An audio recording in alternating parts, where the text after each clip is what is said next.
Oh,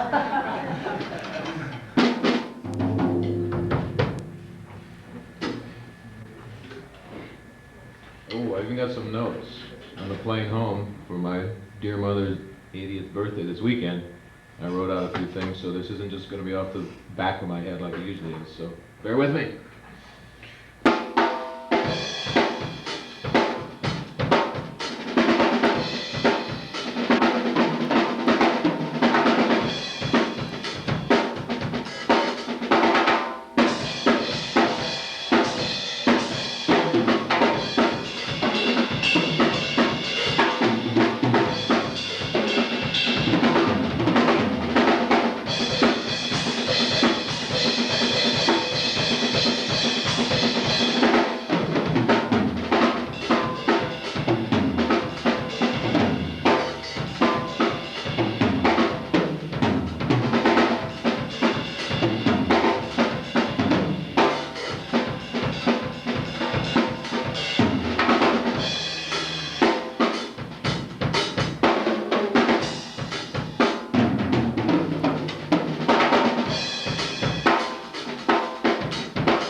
Kind of a fun way to make a living. I've always kind of enjoyed it.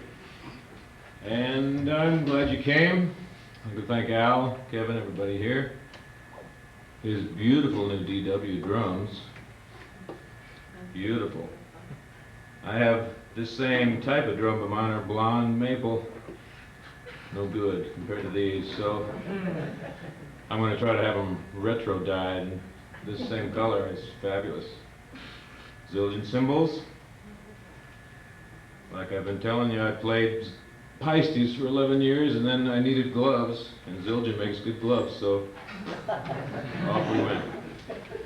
And that was a nice change.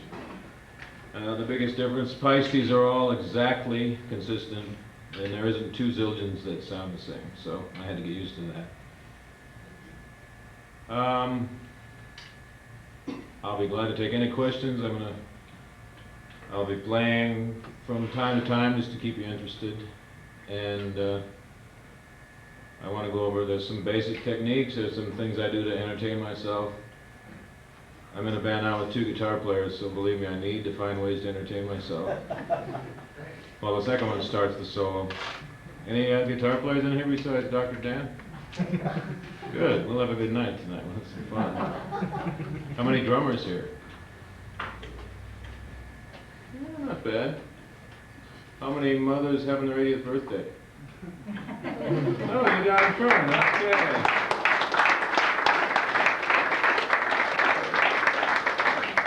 Yeah, if some of you play around locally, she's probably been in there to see you. She loves live music. She loves it. And I was going to kind of use that for a closing to tell her that's kind of who's responsible for my success. mom and my father just supported me every step of the way, and it makes a huge difference. I have a lot of friends that haven't had anything even close to that, and it's just not the same. So that's been the backbone that I've had to lean up against too, and I appreciate it. And right now I've been playing with Eric Burdon for about a year. And I have to say, when my father was still alive, we'd go out to sit in with people, and as we'd pull up with heavy Chevy or somebody, my dad would say, "I hope they don't play House of the Rising Sun." Sure enough, I'd get up to sit down, and as soon as I sat down, "Well, should we do House of the Rising Sun?" And he'd be out there smoking away and just kind of snickering at me, and I know he's doing it now because I play that every night with Eric Burdon. And the good news is that Eric, as we start the song, he goes, "I hate this song," so I feel like I'm in good company. It's a great gig, the band is great, and we were in Europe for 5 weeks in April with my friend Steve here, my latest addition, my cast. I fractured my ankle at a gig back east in December. My regular foot doctor x-rayed it and said no problem, so I walked on it for 12 weeks. And then it turned out to be heavily fractured. So it's a good sympathy getter if I need that, or I need a good seat on the bus or something. I can just kind of, you know, really wobble with the cane and I'll get the good seat. And I think we might be playing again here at this jazz festival if it happens. I have a funny feeling it's just going to sneak by and not happen. I don't know why. I haven't heard. Has anyone else heard when it might be? The Razzmatazz? No, me either.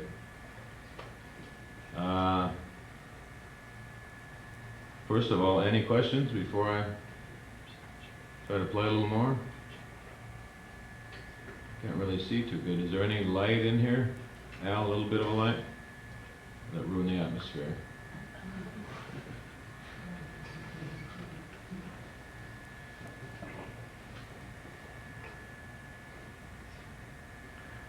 Sioux Falls, South Dakota.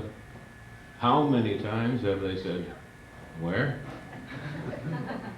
But believe me, I'm proud of it, and probably my biggest asset is since I grew up here, I didn't really see a lot of other players, so I didn't have other people to emulate. And out of it, I think I kind of got my own style, also because my dad set them up backwards. And I'm right-handed, but I play left-handed, and now, since I blew up, I had some serious health problems, and I had a bit of a stroke on the right side, so when I finally started back here, maybe 5 or 6 years ago, at least my cymbal hand was working, so I'd do sessions where my paw, I call it, would just kind of sit here and I'd do it all with this hand, but nobody knew. And out of that, I got all kinds of new stuff I could do with this hand, and then as I got the older stuff back with this hand, it just kind of stretched me a little bit. And so, like all things, I guess if you let them, they'll work themselves out. But when you're in the thick of it, it kind of doesn't make sense, but we all have to go through that. I've had a lot of occasion to play with a lot of great musicians. And I've really never been awestruck. I mean, I did audition for James Taylor a few times. Got a call back, and he really liked it, and that buttered my muffin because he's my favorite. But other than that, you should never sell yourself short, you know, thinking, "Wow, I'm playing with him or with him," because if you are, that means that you can at least keep time on the drums, and they got to appreciate you too. If not, just pack up the truck, grab the dog, and leave like I used to do too. You have to do that from time to time. I never really stuck it out with bands until we really hated each other. You know, we get to a certain point, and I figure there's other places to go.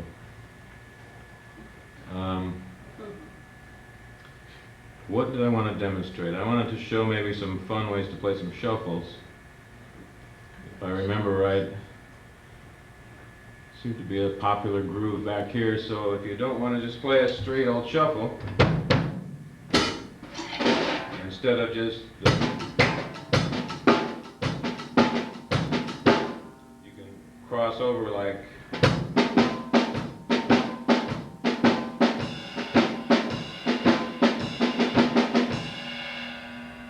So it's a little more entertaining, a little bit faster, and if you're a drummer, so bear with me.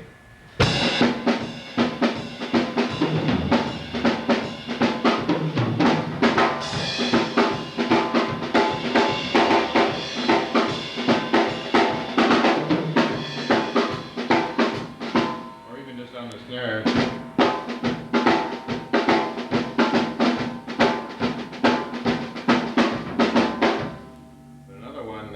Passed down from, I think, Steve Gadd is this one, same kind of feel.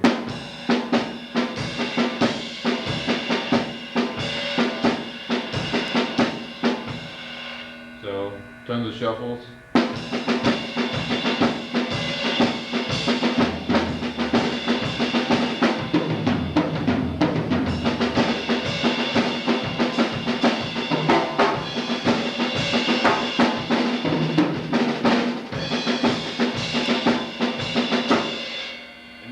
Those two, and I enjoy playing shuffles because it gets you real familiar with triplets, which helps in your phrasing.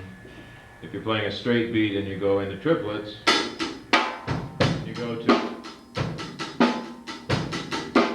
in the straight beat, it'll sound like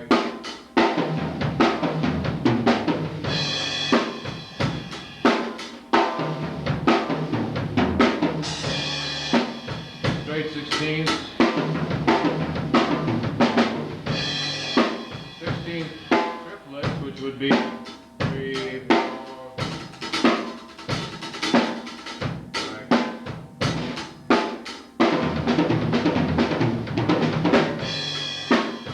So if you use all three,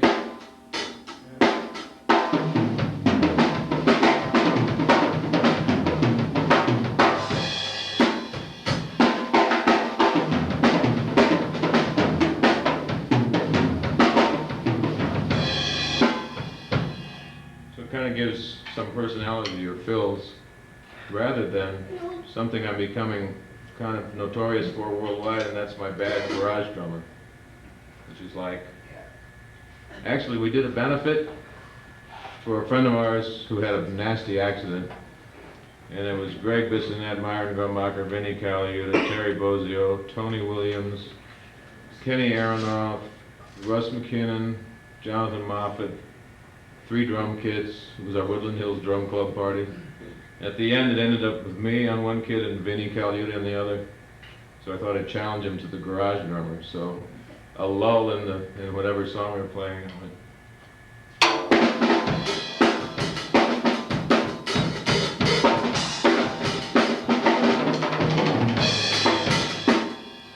And it was the greatest. Then he did this fill, and he went all the way around. And his stick flew out. It was strong. It was great. And I think that's what keeps us together as a kind of a brotherhood out there. Is nobody takes it too seriously. Now again, since there aren't too many guitar players here, a lot of guitar players take it. Oh, sorry. A lot of guitar players take it kind of seriously. But I'm not going to judge anybody on that. Are there any questions about certain styles or anything I can demonstrate for anyone, if at all possible? Yeah. What do you concentrate on when you warm up? Try to give you a responsible answer. When I used to warm up, just played a lot of rudiments on the pad. Nowadays, I just enjoy myself too much. You know, we're in Europe. I'm on the street sightseeing until 10 minutes to the show, and then I go in and have a quick snack and just run on the stage. But at the time that I used to do it a lot, in John Lupani's band, we were the Bumblebees. Everybody played. I got notes out of my system on that gig. You know, and just rudiments, faster, slower. At home or in a studio, I just get the drum set and just bang around on them. My mode of practice, I guess, is just to do it when I feel like doing it and while I enjoy it. I'm not a real stickler for doing it, forcing myself to do it. I love it too much. I don't want to get, I don't want to struggle with it. But there was a time, Mike Miller and I lived on a hippie farm in Wakanda, and we practiced all day long. And then we get together and play for hours, and then we go practice again. So there was a serious growing time there. I find a lot of the best practicing you can do is just listen to music all day. Driving in the car, tapping away like we all do until we fall asleep at night. I do anyway. That's a great way just to be conscious of, you hear what they're doing and you try to envision the placement of it, you know, what they're doing, maybe the sound of it, and how it's being pulled off. It just becomes second nature, for me anyway. At this point, I've been playing about 30 years. And I was out of it for a while, you know, a couple of years, so now it is really sweet to be back playing again. And traveling and touring, sightseeing. Just came home on a free frequent flyer ticket, used up some miles on Delta.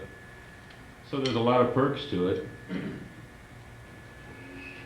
And it is a business. That's one side of things that I think people kind of have to be aware of.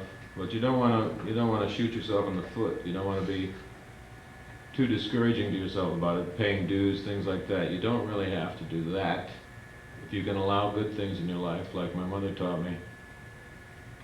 When I moved to LA, I had a gig with a guy for 6 nights a week, and then I ran into Mike Miller, and met Tom Fowler, who was playing with John Luke Powney, so then I got the audition with that, all in about a week's time.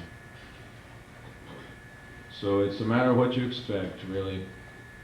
And if you're curious about it, all I can say is go for it. The power's in the present. I think a lot of you know Dean Zimmer, who's in a wheelchair, who's from back here, who's a serious inspiration to all of us out there. He lives out in Oxnard now. And we had a benefit for him where all those same guys played the year before.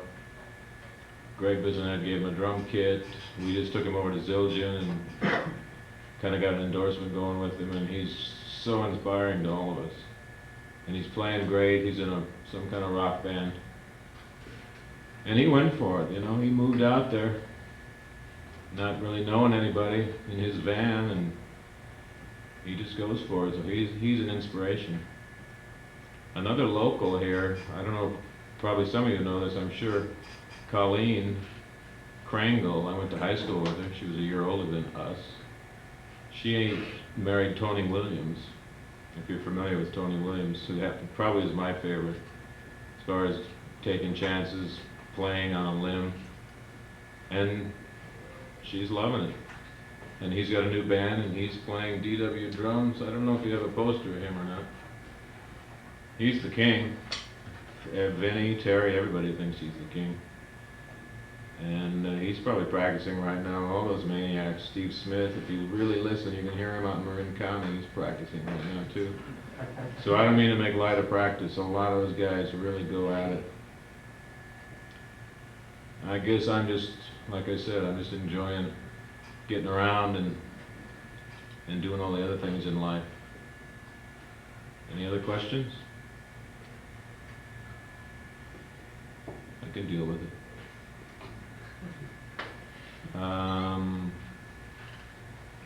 What shall we demonstrate now? I don't want to lose too many of you non-drummers. I thank the endorsements. I learned again in this last tour in Europe how great it is, the conditioning you get out of it. Where the first few nights we play like a 2-hour and 15-minute show non-stop, bashing. I almost have to say I'm a rock drummer now, which is scary to me because I don't like rock drumming myself. I like funk, Latin, stuff like that. But we pound hard. The first few nights, I got through it. It took everything I had, but I'm half Irish, so I got through it. By 4 or 5 nights into it, it was a piece of cake. I was just conditioned to it. After 24 out of 26 or 27 nights, I was ready for anything. And I happened to be at UCLA getting a checkup, and I did a thallium treadmill test in this damn boot and went the distance, and my heart's like a bull. And I ain't been going to the gym, and I haven't been rock climbing or any of that, so there are some physical pluses to doing this too. My favorite, yeah. With the Eric Burdon gig, like when you do House of the Rising Sun, do you get a chance to stretch out much, or you got to keep it pretty straight? I can stretch out. I mean, it's a kind of a free-for-all, really. Eric is real artistic. There's a song, we did a remake, we did a demo of some new tunes that hopefully we'll be releasing soon, and one was a remake of Fever that we just did at the very last. I don't know if I can do it here. It was one of those magical moments, and it was just simply me starting going,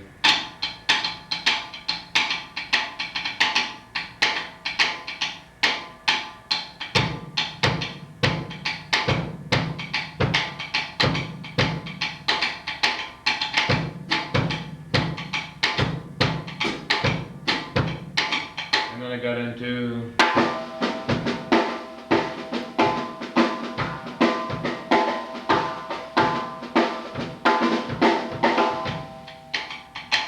back like that, and it was really strong, and we were gonna rehearse it to play live, and Eric said, let's just play it, let's not rehearse it. And after working with Gino Vanelli, who is a perfectionist and a brilliant, brilliant guy with ears this big that hears every move you make, this was nice. I said, yeah, no rehearsal, that's my kind of band. And we haven't rehearsed. In fact, when I first got the gig, we rehearsed in my garage, and I have a picture of our first band with Danny there, the Vandals. We were ahead of our time, on my kitchen wall. And so we come out of the garage, and Eric sees the picture, and he goes, we've got little cheesy Paul Revere and the Raiders uniforms on with the backwards shirts with the fluff and everything. And he goes, wow, what kind of music did you guys play? And I said, House of the Rising Sun, Don't Bring Me Down, Don't Let Me Be Misunderstood. It was a synchronicity of sorts, I guess. House of the Rising Sun, I'll tell you what I don't do. I don't go. As far as I'll go is,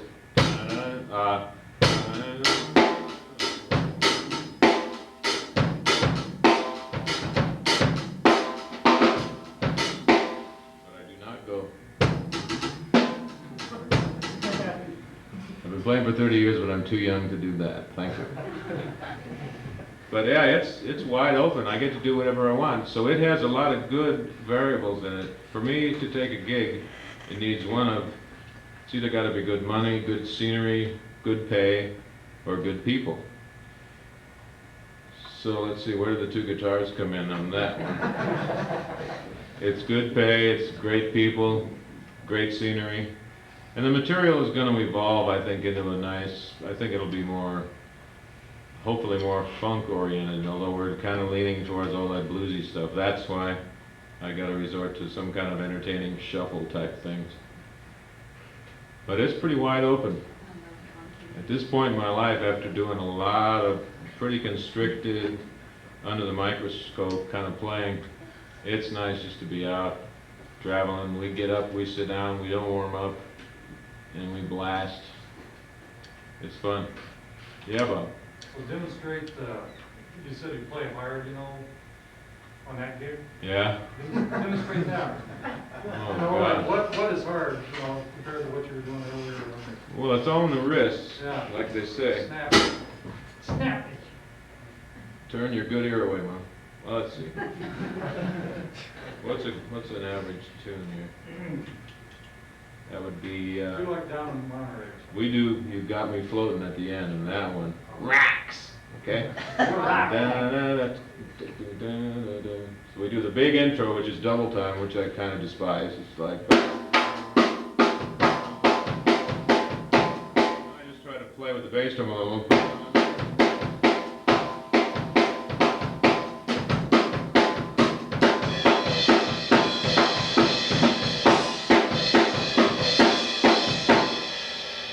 Louder, and then we drop into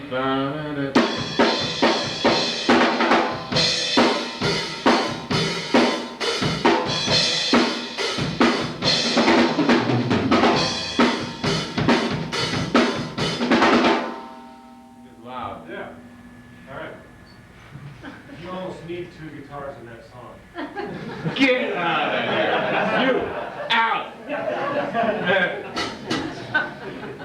But you know, the strange thing about playing at that velocity really takes away the number of options you can do on the tickly little. Because when you're playing that loud, it kind of gets down to the garage drummer technique. Only hopefully in time. I mean, what can you do? You can. I like to lead a lot with my bass drum, which buys me some time on top. A lot of guys, when they're playing, and they go to do a fill, they just completely leave the bass drum. You know, and then they're back in. So if you use it, I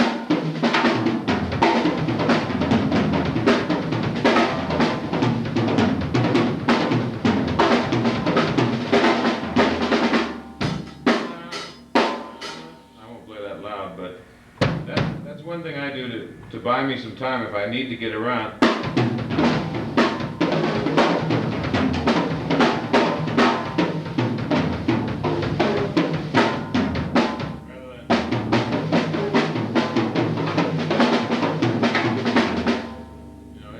Sense to me, and again, I kind of stumbled across that as I didn't have much of this back yet, so I used the bass drum to fill in a lot and developed an even weirder style.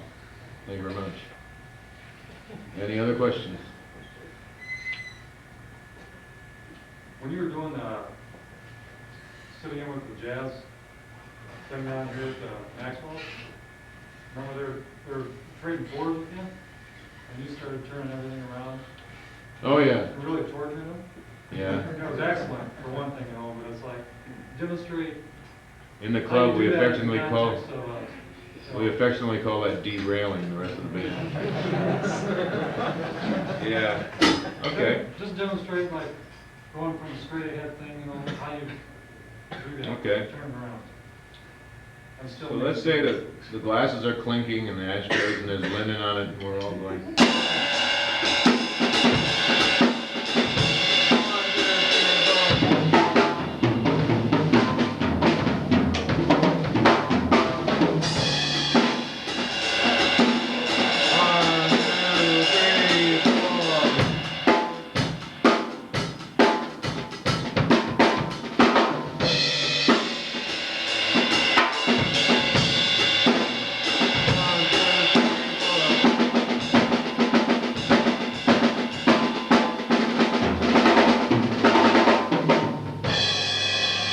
Easier to demonstrate it, and better to demonstrate it in a straight feel. So if we're going, just going to triplets.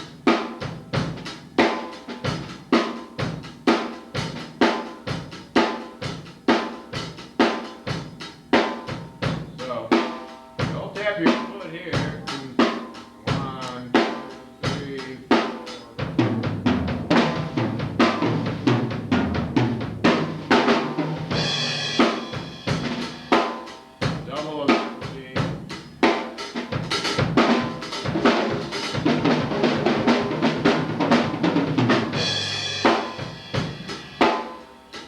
Do that, I keep the old, I have a little track going down my head that's got 4 beats in it, and I can basically just kind of pour whatever I can think of on there.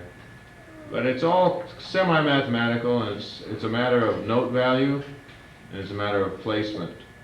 You got a regular placement of 4,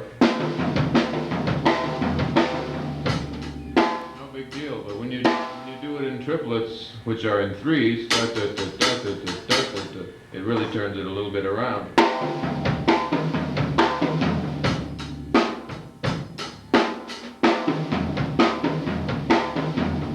It pulls you into thinking that you're playing that tempo in 4, but there's no triplets. Is that kind of what you were thinking about? Yeah, that's it. And that's, the building blocks are just trying 4s, 5s, 7s, and then mixing them either a straight feel or a shuffle feel. And you can know the bottom, the groove will either be a shuffle feel or a straight feel. So you can, when you practice, you can do it all those different ways. And I guess, I hate to say it, but practicing with the metronome or something is a good idea to get acquainted with that. I've been fortunate enough to have pretty good time, so I haven't really worked with a metronome a lot, but to kind of cop this kind of stuff, it's probably a good idea. Any other questions? Let's just see what else we would like to discuss here. Business-wise, my name is Tony Roberts, and I wear a size 14 shoe, and I've got a diamond ring. You know the guy on cable? That's on every channel that I'm flipping through anyway. Business-wise, I guess going along with business, you need to keep in mind what my friends and I all try to keep in mind is why we started doing this anyway. Because we enjoyed it. We started it, it was fun, and we've enjoyed it. And that should basically be your motivation. If you want to be faster than somebody, or richer, or more successful, then you'll have somebody slower, somebody less successful, and somebody poorer. So that's kind of a negative concept. And there's room for everybody. I think there is anyway. A lot of people are resentful. Oh, I could have done that. Why did this guy get that gig? You don't get a gig, don't take it personally. It could be anything. You know, there's so many variables, so many factors. Could have been what you wore. Why did you wear that to the audition? You crazy? So, it's a fair game. It's as fair as any of the other cutthroat, heartless, cold, corporate, spirit-stifling confrontations that we all come across through life. So what you need to do is be thankful for what you're doing. I'm very thankful for what I'm doing. And that's really all I've ever done. I do kind of get a kick out also after I've been giving a guy lessons every week for maybe 2 years, and then he finally asked me where I studied, and I told him I haven't had a lesson. But that doesn't mean that I wasn't dedicated as hell all my life, and listening and thinking and absorbing. So it's just been my kind of quirky path, I guess.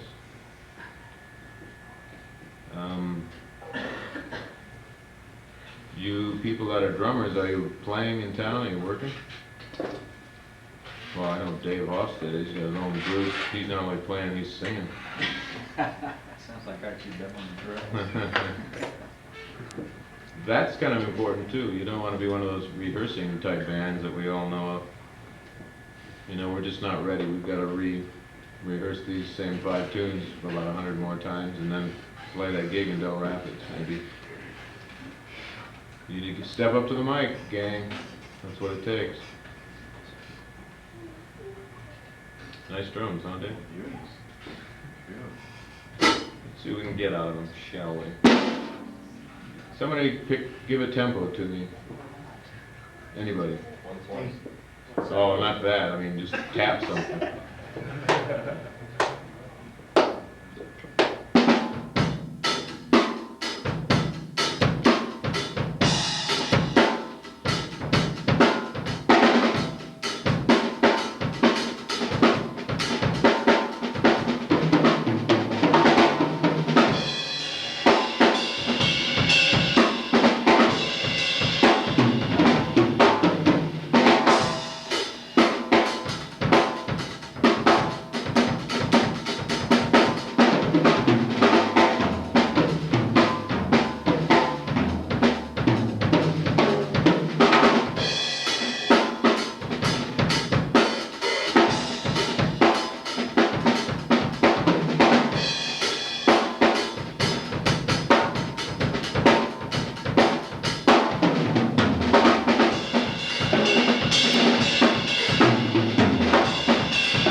That's that songo beat that's so adaptable to lots of funk stuff.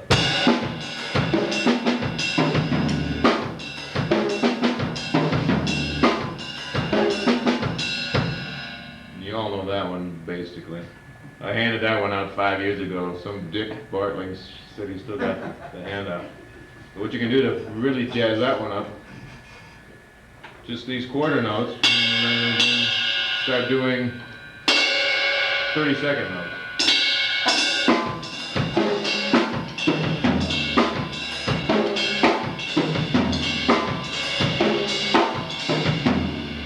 Now, if you change the placement of them, where you're going, it becomes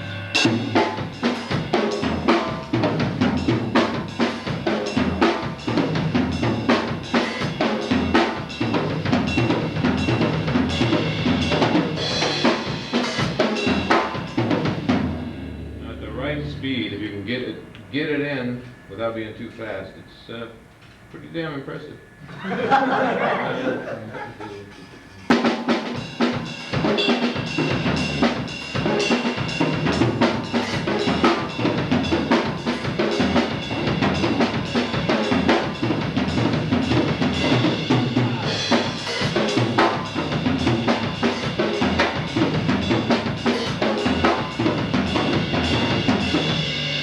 Never get the ending of it. Well, if you get that far, figure the ending out for yourself. But that's just another way of changing a little thing.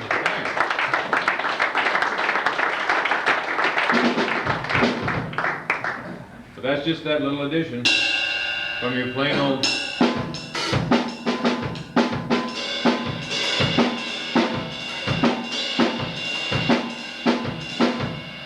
And the other advantage of teaching is that some guys come back with the same stuff, only completely wrong. Or I won't say wrong, but just mixed up. So one guy came back with that, was supposed to be. He came back with. I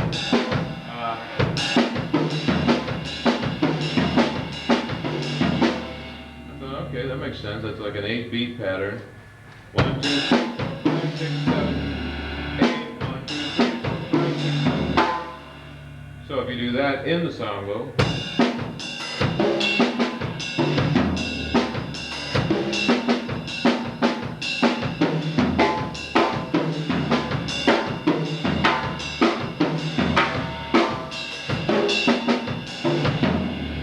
that way it's cool, 8 notes 2 times. If you want to do it 16th triplets, 8 notes will go 3 times, giving you 24. 1, 2, 3, 4, 5, 6, 2, 2, 3, 4, 5, 6, 3, 2, 3, 4, 5, 6, 4, 2, 3, 4, 5, 6. Right? So, same song though. Let's just He's do always right, that's an easy question. Let's do. You flatter me. Let's just do a straight beat.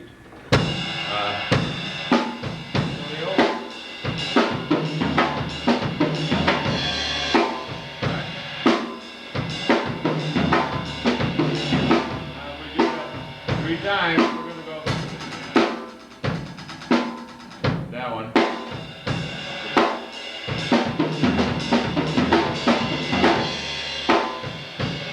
Same pattern, swung like that, it feels completely different to me. I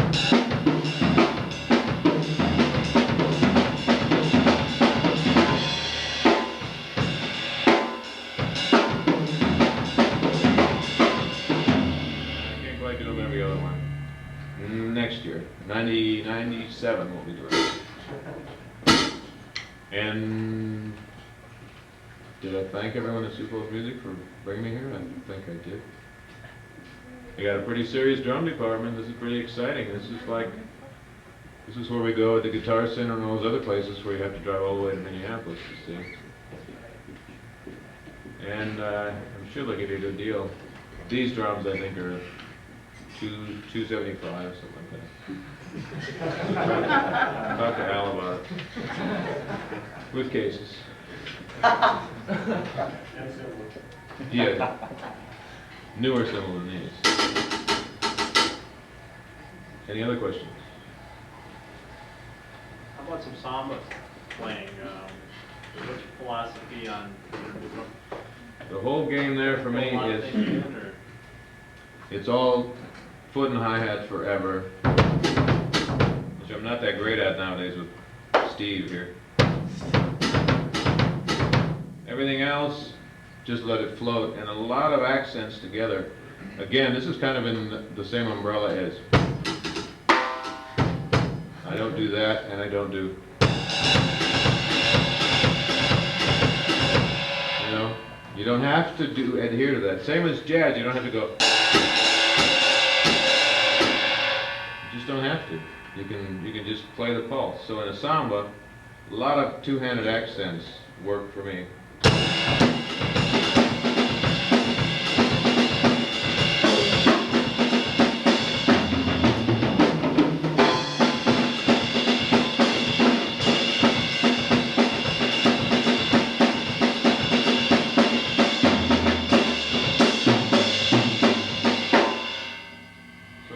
Two-handed kind of pushy stuff, but this just needs to go all day.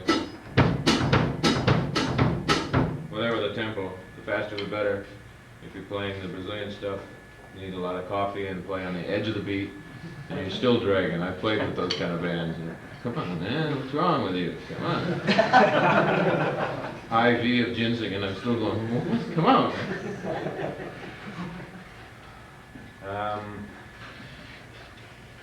But same thing with that the songo can be juxtaposed nicely over the Latin one.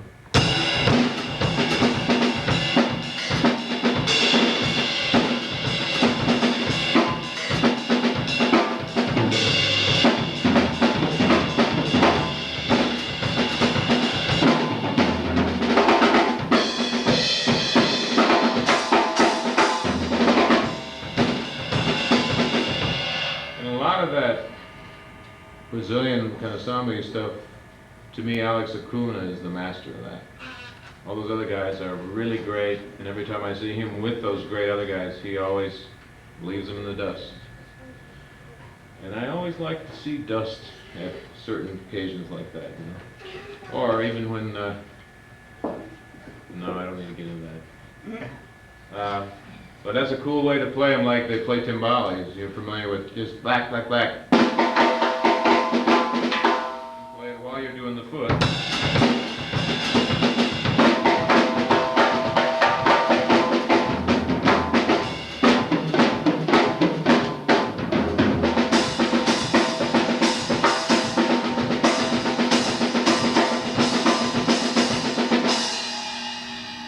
So that's how they get to that, is those guys mostly all play Latin percussion too. Right, and so whoever shows up and hasn't sat behind the congas of the timbales plays the drums. And the clave and all the other vernacular they throw around. Oh, it's gotta be the clave, man, it's, you know. I also have a problem with Louisiana music, you know, they think like that's unbelievable. That's Louisiana, I don't know if you hear it up here, but they're talking like it's the Louisiana thing, which is like this.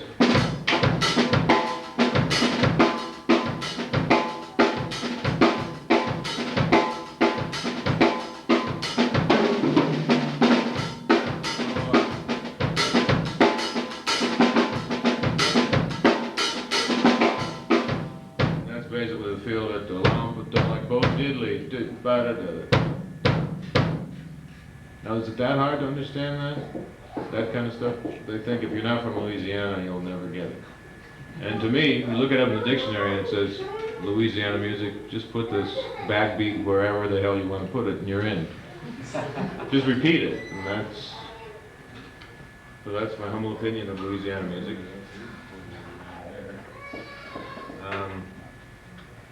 Uh-oh, fingerprints on the drums. I guess you'll all get to know about DW drums. You gonna leave them in the shop, Al? We'll see. Yeah.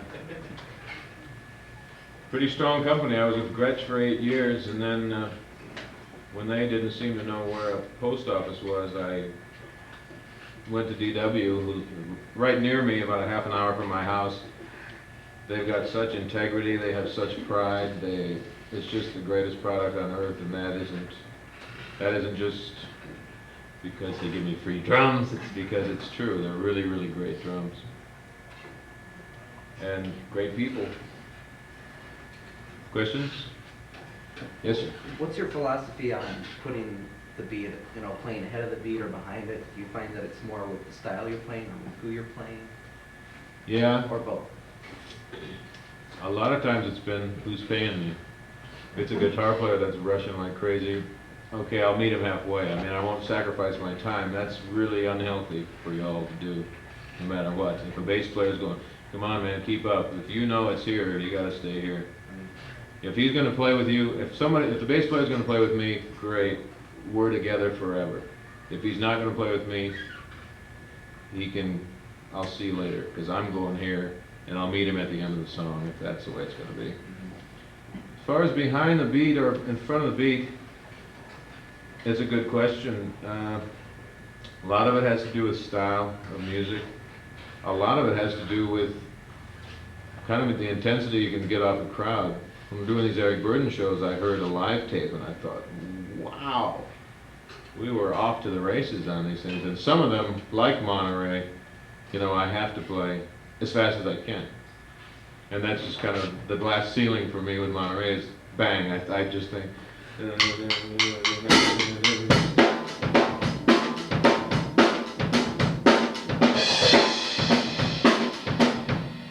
it. And then it gets faster. The Who exploded. But like I said, great scenery, great pay, decent music, nice bunch of guys. Great food. In Europe we had a chef. It was a food frenzy every gig.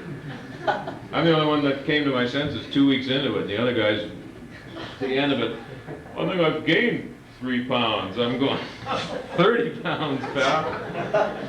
It was a frenzy. So that was great. Front of the beat, back of the beat, click-wise is a whole other story. And the thing with that I try to do is just stay comfortable with it.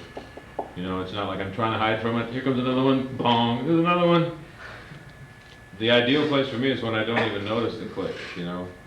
Pretty soon you're almost at the end of the take usually is when I still notice it and go, wow, that's right, I have a click. Now I better stay with it until the end of the song, which you're already maybe at the fade out or something. But I would guess most people have a problem with playing on top of the beat. If you can play behind the beat, I think you're ahead of the game, which is kind of a oxymoron, but it's true. If it feels right. Went to see Christopher Cross last night, and the drummer used a click all night. And I was familiar with a lot of the stuff, and one of my favorite tunes hit this bridge section that usually used to just kind of lilt a little and sit nicely, and it did not sit. It stayed on the click, and it just coffeed its way through.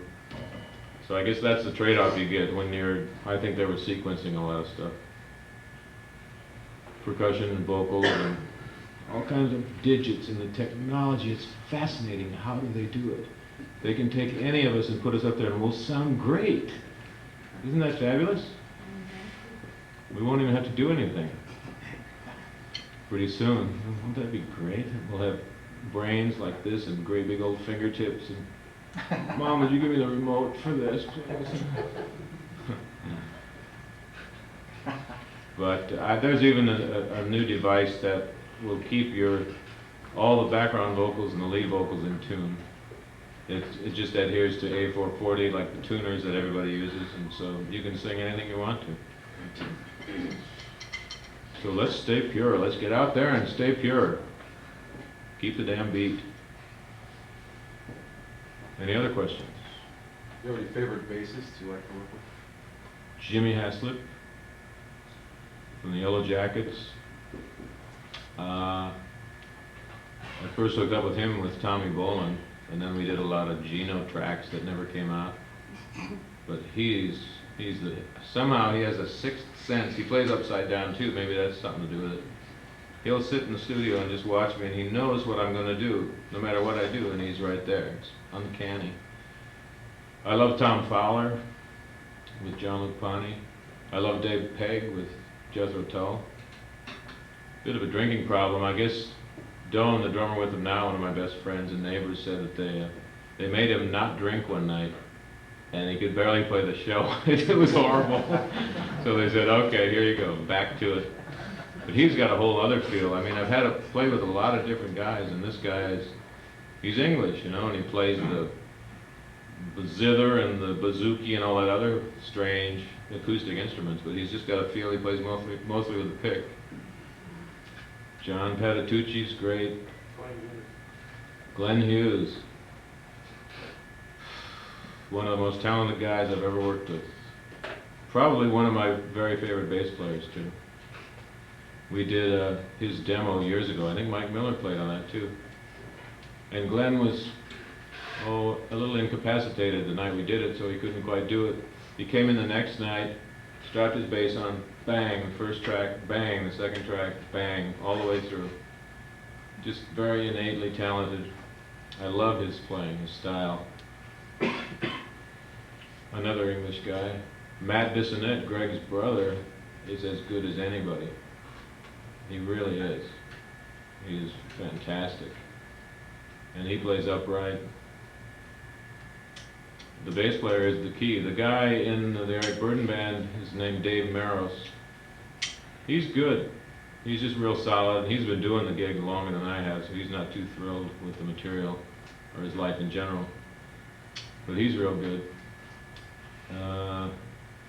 Who else has there been? Scott Tunis with Dweezil Zappa. There was a real out kind of guy. There was a guy that would just come down on you so hard if you didn't throw it back at him. If you throw it back at him, he'd love you.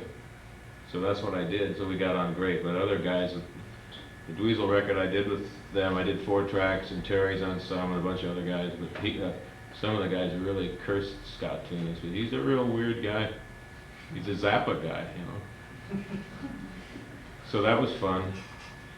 The tragedy of that record is the sound was so bad. Kind of like a Zappa record. The sounds have never been that great. Guitar sounded godlike, but the drums were minute. They were DW drums, new heads. It was a Radio King or a Black Beauty or something else, and they sounded like the worst demo you've ever heard.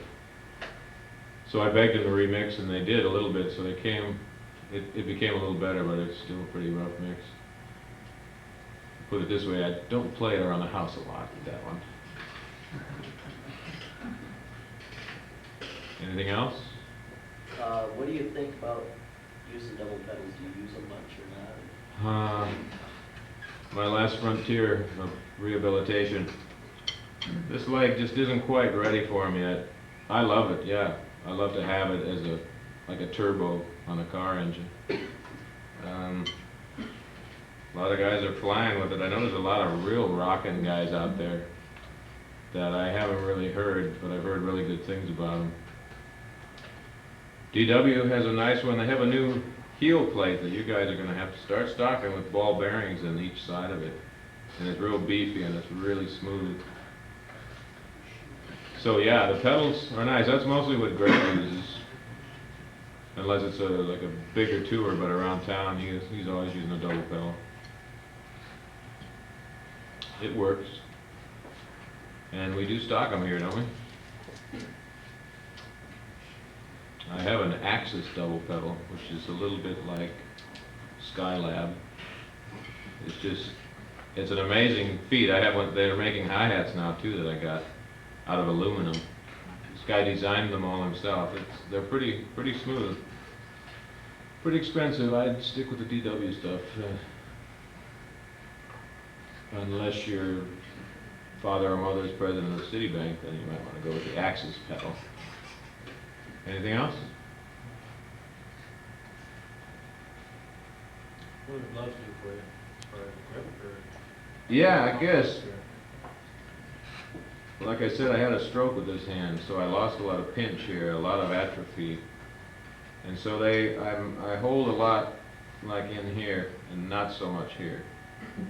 So that's why I started using them, and now I can play without them, but I'm just kind of accustomed to them, you know.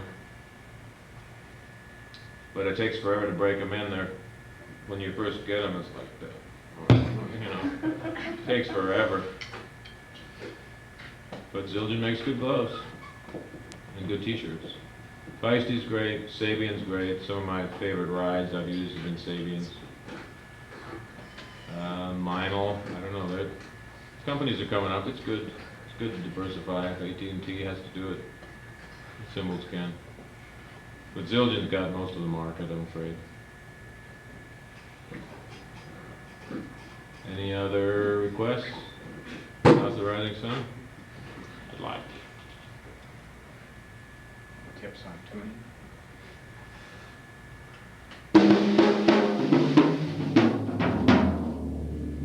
I usually tune the bottoms just a little bit tighter.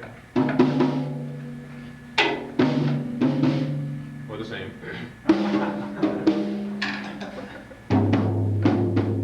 There's one, thanks. I kind of prefer white coated ambassadors on top, just for a little more of a snap. Clear ambassadors on the bottom. I've been trying Emperors on this. I have a 13-inch DW ply by 5. That's really sweet, and I was using a coated Emperor on that, and that works great. Bass drum, really loose in the back. This is loose. And pretty tight in the front. This one is still a little too new to really get it sounding right.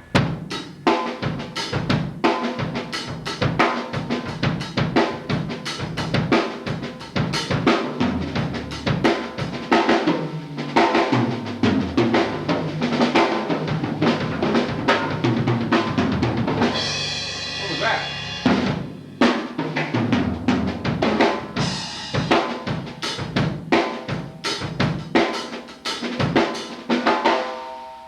And then the modern way of tuning a snare, I'm afraid, is as tight as you can on top and bottom.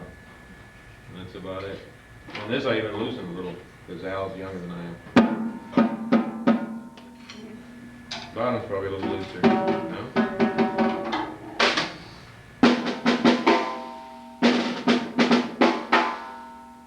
And I'm working with this great singer-songwriter named Lee Trees, kind of producing. Since I paid for lunch, that means I'm the producer, is what they told me. And I did my first brushes session. And my dad, you think House of the Rising Sun was tickling him. Brushes.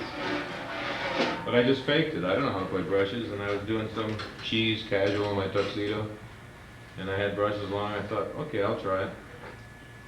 And like anything, you just jump in, and then you can kind of make it to the end of the tune anyway. And they are, it's a neat way to track, neat way to record. With an upright bass, it's cool stuff. Anything else? Dave?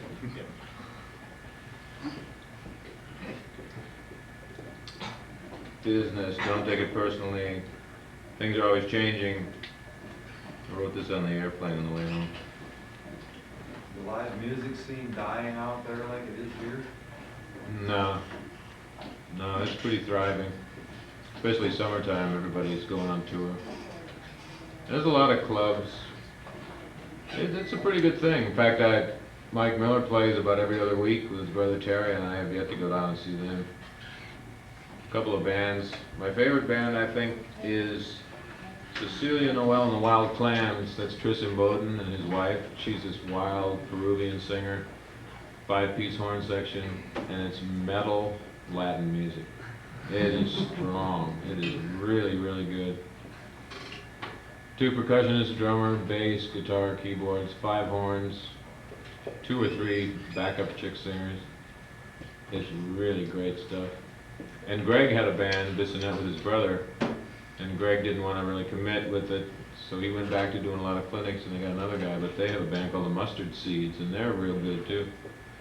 Kind of riff rock, Nirvana type stuff. So yeah, it's a good scene. And if it's dying here, it's been a slow death, hasn't it?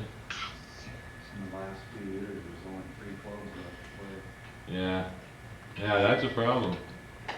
Yeah, as much as I love it here, it just couldn't, if you want to make a living at this, it was impossible.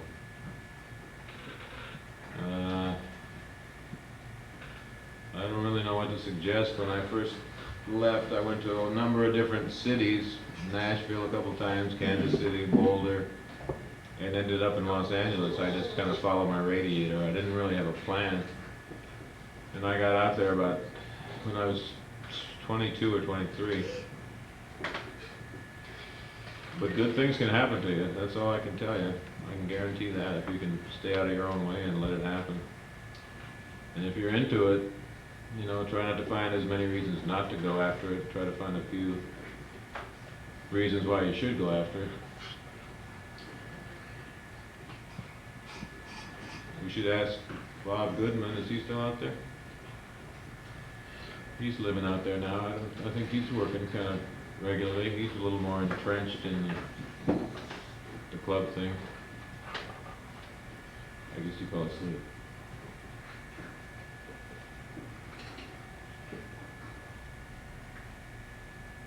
Three clubs here, what would they be? Bomb-proof, Sunbird, and who? Grain bin. Do they use any salt in the food out there at the grain bin?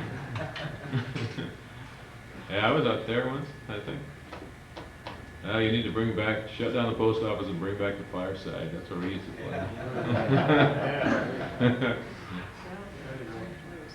Well, I hope we play our little jazz thing. What the heck? This summer. It's up to Dave. He's the one that plugged us in last year. Dave, did you get that commission check I sent you? Yeah, you can tell me about it. Good, good. Hey, oh my God. So that's about it. What are we doing here, Al? We're giving away some cool stuff, aren't we? Yep.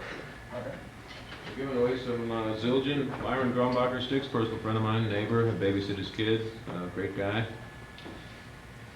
He's been out with Pat Benatar. It's nice, everybody in the club's kind of working. He's with Pat Benatar. Doan has been out with Ian Anderson from Tull on his solo tour. Billy Ward, a guy you might not know, is playing with a guy I don't know named Chris Whitley. Tris is with Chicago. Vinny's working with Stink. And Sting. And so yeah, you know, everybody's working. It's unusual. We can hardly squeeze in a fag lunch once a week, which is usually what happens. What's that? It's a euphemism for when the fellas get together and we each wait our turn. We pretend like we're listening to each other's problems, and then when we give it the shot, it's blah,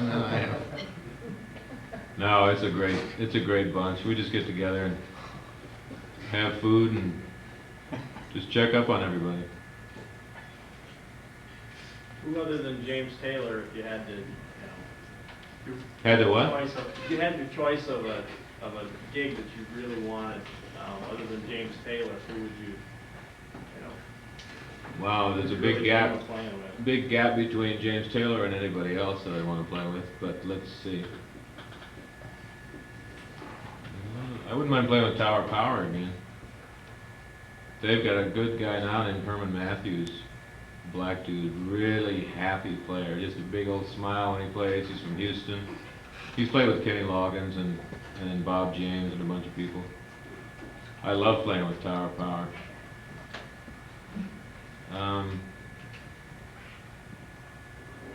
Probably Sting. I like his music a lot. It's a good question. Maybe I should think about that. The fun thing about having this Eric Burdon gig is that it goes all year round. I just take my stick bag and roll the dice. We rent drums and amps when we get there, so it's painless. In Europe, I had a DW kit from their distributor over there, but sometimes we were in Spain last year. Some of those kits, there was one that had a tom that wouldn't stay up, so every time I hit it, it would flatten. So I'd have to go boom, boom, pop, boom, boom, and then play and turn it back up, get ready for the next time I'm going to hit it. And the same kit had a Ludwig, these didn't have labels on them. This was a Ludwig two-tone swirl Discolite, black and red. The drum was probably 30 years old, and when the guy got it, I swear he put an old head on it. The head was like 45 years old. But, you know, you make do. So that's the great thing about this gig. Plus, I don't have to step back on that telephone and try to get this audition and that audition. Things have come my way and I don't go. I'm happy with what I'm doing. It's working out good. It's worth striving for, so if you practice as hard as I did, you'll need to practice a little more than that, and you'll let it happen. What should we give away, gang? Play some more. Don't ever tell me what to do. Ever. Okay, let's think about this. Let's do some shuffles.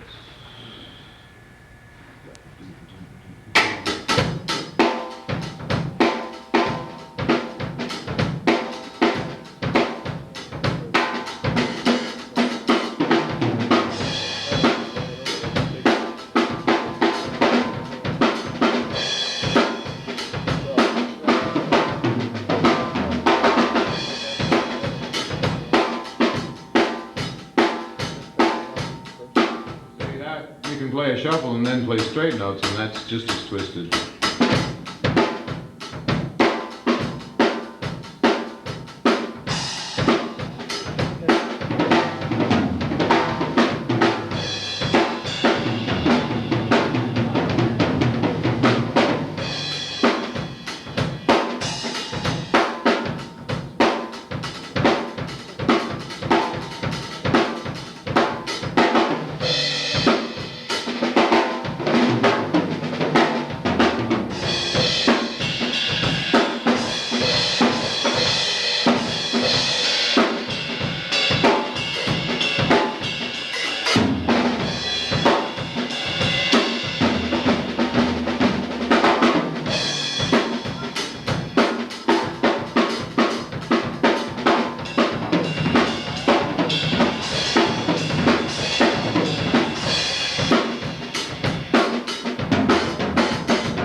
The shuffly stuff is a good way to get your phrasing together. It's like a vocabulary, you know, the more comfortable you are with the things you try. Don't try the things you're not comfortable with in front of anybody, like I was just doing. But triplets are a good way to get you familiar with being a little more expressive, a little less than only because you can go. But placement, note value, take it from there. No complaints, no excuses. Now what do you want? I'm just kidding. You want some sticks? A pair of drumsticks? Want me to get off your dad's drum? I